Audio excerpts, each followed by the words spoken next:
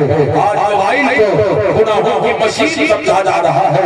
ہمارے یہاں کسی ڈاکٹر کی لڑکی اپنے بوائے فرینڈ کے ساتھ جب بھاگ گئی تو ایک مولانا کے پاس آ کر کے وہ ڈاکٹر صاحب کہنے لگے حضرت کوئی تعویذ دے دیجیے میری بچی صبح کالج کو گئی ابھی تک نہیں آئی. مولانا نے کہا یہ 500 روپے والا تعویذ یہاں کام کرے گا جب تو نے 50,000 والا لبن سے والا تعویذ تو نے پہلے دے دیا ہے. اے مسلمانوں چھوڑو گے وہی کاٹو گے. اے شادی شدہ لڑکیوں کے ہاتھ میں موبائل دے دینا ایسے ہی ہے جیسے ڈاکو کے ہاتھ میں تلوار. سبحان اللہ. بھائی کا ایسا دور چلا ہے کہ ایسا لگ رہا ہے بچہ عذاب میں مبتلا ہے، کوئی اس کونے میں بیٹھا ہوا ہے، کوئی اس کونے میں بیٹھا ہوا ہے، کوئی وہاں بیٹھا ہوا ہے، کوئی یہاں بیٹھا ہوا ہے۔ اگر پیاس کی شدت تڑپا رہی ہو پانی مانگو تو کوئی بچہ سننے والا نہیں، اس لیے وہ موبائل میں مگن ہے۔ میرے نبی نے فرمایا تھا جب قیامت قریب ہوگی ناچ گانوں کا دور چلے گا۔